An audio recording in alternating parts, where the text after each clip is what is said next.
유럽 알프스를 정복한 프랑스 여성들이 한라산 등반 후 자국산은 그냥 동네 뒷산이라고 말한 이유 알고 계셨나요? 여러분, 오늘 진짜 미친 이야기 하나 들려드릴게요. 프랑스에서 온 2명의 여성 등산가가 한국의 한라산에 도전했는데 그 과정이 정말 상상 이상이었거든요. 이 친구들 그냥 평범한 관광객이 아니에요. 프랑스 본토에서 알프스도 타보고 여러 산들을 섭렵한 나름 베테랑 등산가들이라고요. 근데 한라산 앞에서는 완전히 무릎을 꿇었다는 거죠. 일단 배경부터 설명드릴게요. 이 친구들이 한라산에 도전한 게 이번이 처음이 아니에요. 2년 전에 한번 도전했다가 완전히 참패했거든요. 날씨가 너무 안 좋아서 중간에 포기하고 내려왔대요. 근데 그게 얼마나 아쉬웠던지 2년 동안 그 생각만 하면서 살았다는 거예요. 한라산을 정복하지 못하면 내 인생에 큰 한이 될 것 같다는 생각으로 다시 한국행 비행기를 탔죠. 프랑스에서 한국까지 오는 게 얼마나 먼 거리인데요. 직항으로도 12시간이 넘게 걸리는 거리를 오직 한라산 하나 때문에 다시 왔다는 게 말이 되나요? 그런데 운명의 장난인지 뭔지 이번에도 날씨가 완전 최악이었어요. 아니 2년 전보다 더 심각했다고 해요. 출발하는 날 아침부터 하늘이 먹구름으로 뒤덮여 있고 비가 주룩주룩 내리기 시작했거든요. 보통 사람들 같으면 오늘은 접자 하고 포기했을 텐데 이 친구들은 달랐어요. 완전 비장한 각오로 우비에 스카프까지 칭칭 감고 무장하고 나타났다니까요. 그 모습을 보면서 한국인 등산객들도 저 외국인 친구들 대박이다 하면서 웅성거렸대요. 등산로 입구에서부터 분위기가 심상치 않았어요. 두 친구 중 한 명이 세상에, 우리 지금 죽으러 가는 거 아니지? 진짜 느낌이 안 좋아. 2년 전이랑 똑같은 상황이 반복될 것 같아서 너무 무서워라고 말했대요. 근데 옆에 친구가 뭐라고 했는지 아세요? 야, 저번에는 여기 회전교차로 같은 문이 있었는데 이번엔 없네? 벌써부터 기운 빠지게 하지 마 라면서 투덜거렸다는 거예요. 이 대화만 들어도 이 친구들이 얼마나 한라산을 연구하고 왔는지 알 수 있죠. 2년 전에 있던 시설물까지 기억하고 있을 정도면 진짜 이 산에 대한 집념이 대단한 거잖아요. 본격적으로 등산로에 들어서자마자 현실이 그들을 맞이했어요. 땅이 완전 늪으로 변해 있었거든요. 한라산 등산로에는 등산객들의 안전을 위해 갈색 매트 같은 걸 깔아놓는데 그게 빗물을 엄청 머금고 있는 거예요. 발을 디딜 때마다 쪽쪽 물이 솟아나오는데 그 느낌이 정말 끔찍했을 거예요. 한 친구가 이거 봐, 발을 밟을 때마다 물이 뿜어져 나와. 완전 주스 짜내는 것 같아 라고 표현했는데 이게 진짜 찰떡 표현이에요. 근데 여기서 진짜 놀라운 게 뭔지 아세요?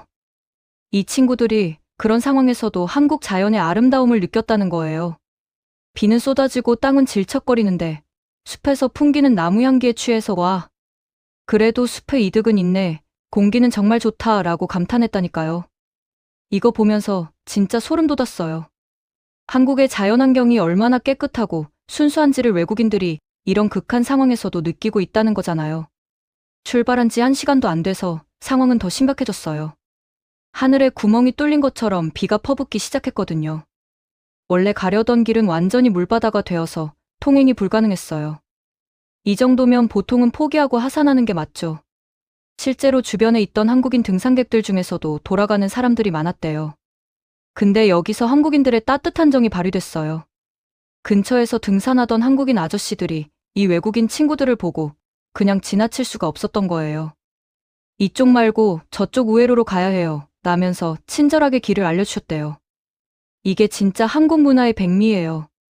언어도 잘 안 통하는 외국인인데 힘들어하는 모습을 보니까 도와주지 않고는 못 베기는 거죠. 이런 게 바로 정문화 아니겠어요? 유럽 같은 데서는 상상도 못할 일이에요. 거기는 다들 개인주의가 강해서 남의 일에 잘 관여 안 하거든요. 그런데 더 놀라운 건 이 프랑스 친구들도 그런 정을 배워서 실천했다는 거예요. 진흙탕을 헤치고 바위 사이를 간신히 지나가면서도 중간에 만난 한국인 가족들에게 길을 가이드해줬대요. 물 많은 쪽은 위험하니까 이 식물들 밟고 지나가세요 라면서요. 자기들도 죽을 만큼 힘든데 남을 챙기는 거예요. 이게 바로 한국에서 배운 나눔의 정신이죠. 한국 문화가 사람을 이렇게 변화시킬 수 있다는 게 정말 대단하지 않나요? 등산을 하면서 한 친구가 진짜 명언을 남겼어요. 나 오늘 진짜 내 자신이 자랑스러워. 평소에는 자신감이 하나도 없었는데 이 비바람을 뚫고 가고 있다니. 나 엄청 강한 사람인 것 같아. 이 말 진짜 찡하지 않나요? 한라산이 이 친구에게 자신감을 심어준 거예요. 한국의 산이 외국인의 인생을 바꿔놓은 거죠. 산행이 길어지면서 체력은 점점 바닥나기 시작했어요. 그때 한국 등산객들이 자주 하는 말 들어보셨죠? 이제 다 왔어요. 5분만 더 가면 돼요. 이 친구들도 그 말을 들었는데 처음에는 믿었대요. 진짜? 조금만 더 가면 되는 거야? 하면서 힘을 냈죠. 근데 가도 끝이 안 나는 거예요.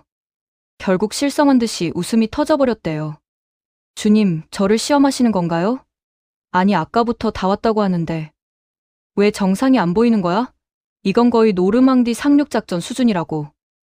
여기서 노르망디 상륙작전까지 언급한 게 진짜 웃기면서도 한편으론 이해가 가요. 프랑스 사람들한테 노르망디는 정말 역사적으로 중요한 곳이잖아요. 제2차 세계대전 때 연합군이 상륙해서 유럽을 해방시킨 그 유명한 곳이죠. 그 정도로 힘들었다는 거예요. 한라산 등반이. 유럽의 전쟁터에 비견될 정도로 험난했다는 거잖아요. 안개 때문에 시야는 1미터도 안 보이고 발가락은 물집으로 퉁퉁 부어오르고 온몸은 젖어서 무게가 배로 늘어난 느낌인데도 서로를 보며 장난을 쳤대요. 너 지금 진짜 꼬리말이 아니다라면서요. 이게 진짜 우정이죠. 극한 상황에서 서로를 격려하고 웃음을 잃지 않는 거. 이게 바로 한라산이 만들어낸 기적이에요. 드디어 5시간에 걸친 사투 끝에 해발 1900m가 넘는 백록담 근처에 도착했어요. 근데 그들을 맞이한 건 뭐였을까요? 장엄한 백록담의 풍경? 아니에요. 하얀 안개뿐이었어요. 아무것도 안 보이는 거예요. 상상해보세요.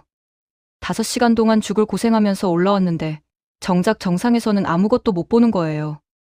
얼마나 허탈했겠어요. 한 친구가 우리가 드디어 해냈어.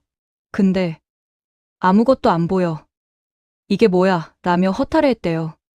다른 친구는 나 진짜 5분만 울고 올게. 7시간 동안 친구 불평 들어주면서 올라왔는데 보상이 고작 이거라니? 라고 했고요. 근데 여기서 중요한 게 뭔지 아세요? 그들이 불평만 한 게 아니라는 거예요.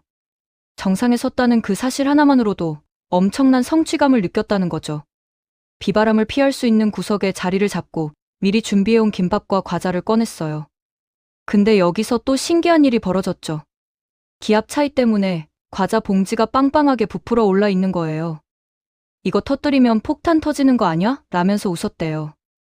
해발 1900m의 기압 차이를 과자 봉지로 체감한 거죠. 이게 진짜 살아있는 교육이에요. 차가운 빗속에서 먹는 눅눅한 김밥 한 조각이 세상 그 어떤 미슐랭 요리보다 맛있었을 거예요. 프랑스 하면 미식의 나라잖아요. 근데 그런 프랑스 사람들이 한국 김밥을 정상에서 먹으면서 감동받았다는 거. 이것도 한국 음식의 위력이죠. 김밥이라는 게 단순해 보이지만 영양학적으로 완벽한 균형을 갖춘 음식이거든요. 탄수화물, 단백질, 채소가 다 들어있고 휴대하기도 편하죠. 내려오는 길은 올라가는 것보다 더 험난했어요. 하산 경로가 대대적인 공사 중이었거든요. 한라산은 지금도 계속 등산로를 정비하고 개선하고 있어요. 등산객들의 안전과 편의를 위해서죠. 이게 바로 한국의 행정력이에요. 유네스코 세계자연유산으로 등재된 한라산을 더 잘 보존하고 관리하기 위해 끊임없이 노력하는 거죠. 공사 중인 길은 더 엉망진창이었고 무릎과 발목은 이미 한계에 도달했어요. 올라올 때보다 내려가는 게 심리적으로 더 힘들어. 이 길을 다시 똑같이 가야 한다니 믿기지가 않아라며 서로를 부축했대요. 빗물에 젖은 바위는 얼음판보다 더 미끄러웠고 한 발 잘못 디디면 큰 사고로 이어질 수 있는 상황이었죠. 근데 그들은 끝까지 포기하지 않았어요. 왜일까요? 한국의 산을 정복하지 못하고 돌아갈 수는 없다는 자존심 때문이었을까요?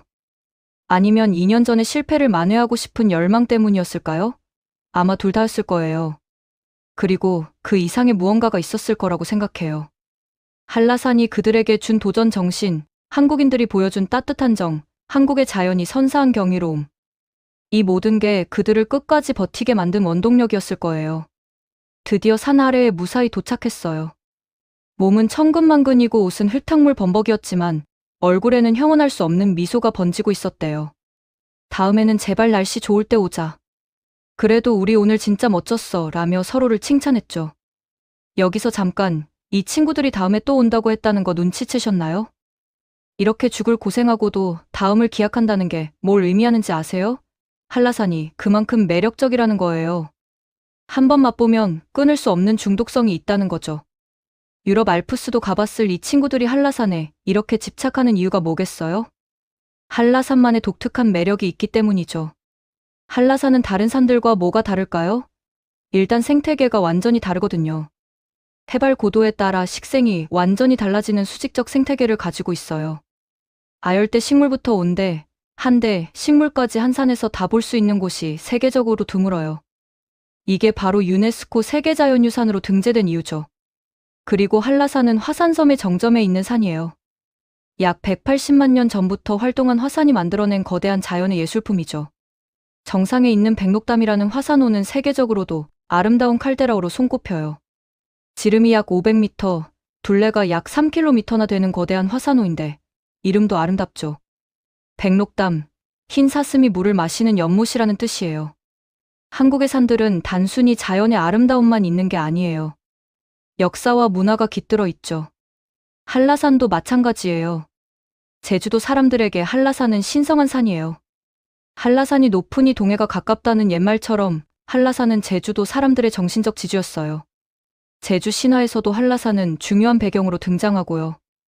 이번 등산에서 또 하나 주목할 점은 중간중간 만난 한국인들의 반응이에요. 외국인들이 이런 악천후에 한라산을 오르는 걸 보고 다들 놀라워했대요.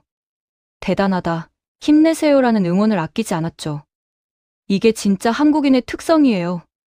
힘들어하는 사람을 보면 그냥 못 지나치는 거죠. 같은 등산객으로서의 동질감도 있고 외국인이 우리 산을 이렇게 사랑해주는 게 고마워서이기도 하고요. 특히 멍석 위로 물이 솟구치는 걸 보면서 이건 마법의 카펫이야, 물을 만드는 카펫이라고 표현한 대목이 정말 인상 깊었어요. 이게 바로 프랑스식 유머예요. 최악의 상황을 유머로 승화시키는 거죠. 근데 여기에 한국적 긍정 에너지가 합쳐진 거예요. 힘든 상황에서도 웃음을 잃지 않고 서로를 격려하며 나아가는 거. 이게 바로 한국 등산 문화의 정수죠. 정상에서 안개만 가득한 풍경을 마주하고도 그래도 저기 구름 사이로 아주 조금 구멍이 뚫린 게 우리가 본 것 중 제일 예쁘다라며 스스로 위안을 삼았다는 대목도 너무 좋았어요. 이게 바로 긍정의 힘이에요. 상황이 안 좋아도 그 안에서 좋은 점을 찾아내는 거죠. 5시간의 등반 끝에 찾아온 허무함마저도 즐거운 추억으로 바꾸는 그들의 대화는 정말 아름다웠어요. 우리가 해냈어, 진짜로 라고 외치던 그 환희 섞인 목소리. 그거야말로 한라산이 선사한 최고의 선물이었을 거예요. 하산하면서도 계속되는 난관들, 공사 중인 좁은 길과 끊임없이 쏟아지는 비 때문에 발이 미끄러질 때마다 조심해를 외치며 서로의 손을 꼭 잡던 순간들은 진짜 감동적이었어요. 나 진짜 다리에 감각이 없어. 그냥 여기서 굴러 내려가면 안 될까? 라며 투정을 부리다가도 평지에 도착했을 때 터뜨린 환호성은 승리의 함성이었죠. 숙소에 돌아가서 따뜻한 물로 샤워하고 푹 쉬고 싶다는 소박한 꿈을 말하며 마무리되는 대화까지 이 모든 게 하나의 서사였어요. 한편의 드라마 같은 도전기였죠. 사실 등산하는 내내 왜 이런 날씨에 올라왔을까 하는 후회가 있었을 거예요. 근데 그들은 서로에게 내가 있어서 할 수 있었어라는 메시지를 계속 던졌어요. 이게 진짜 우정이고 이게 진짜 동료애죠. 프랑스에서 한국까지, 그것도 2번씩이나 날아와서 한라산에 도전한 그 진심이 느껴지는 순간들이 너무 많았어요. 빗줄기 사이로 들리던 웃음소리와 거친 숨소리, 발밑에서 꿀럭거리며 올라오던 흙탕물 소리까지. 이 모든 게 한국 여행의 가장 강렬한 기억으로 남았을 거예요. 여기서 한 가지 더 생각해 볼 점이 있어요. 왜 외국인들이 한국의 산에 이렇게 매료되는 걸까요? 유럽에도 좋은 산이 많은데 말이죠. 알프스도 있고, 피레네 산맥도 있고, 스위스의 마터호른도 있잖아요. 그 이유는 바로 한국 산만의 독특한 특성 때문이에요. 한국의 산들은 높이는 유럽 산들에 비해 낮을 수 있지만 경사가 급하고 암석이 많아서 난이도가 상당히 높거든요. 그리고 사계절이 뚜렷해서 계절마다 완전히 다른 풍경을 보여줘요. 특히 한라산은 사계절 모두 등반이 가능한데 각 계절마다 전혀 다른 매력을 가지고 있어요. 봄에는 철쭉이 만발하고 여름에는 푸른 숲이 우거지고 가을에는 단풍이 장관을 이루고 겨울에는 설경이 아름답죠. 이런 다양성이 외국인들을 계속 한국으로 오게 만드는 거예요. 그리고 한국의 등산 문화도 한몫해요. 한국 사람들은 등산을 그냥 운동이 아니라 하나의 문화로 즐기잖아요. 등산복도 제대로 갖춰 입고 등산 장비도 빡빡하게 챙기고 정상에서 먹을 음식도 꼼꼼하게 준비하고요. 이런 문화가 외국인들에게는 신선하게 다가오는 거예요. 유럽 사람들의 등산 문화는 좀 달라요.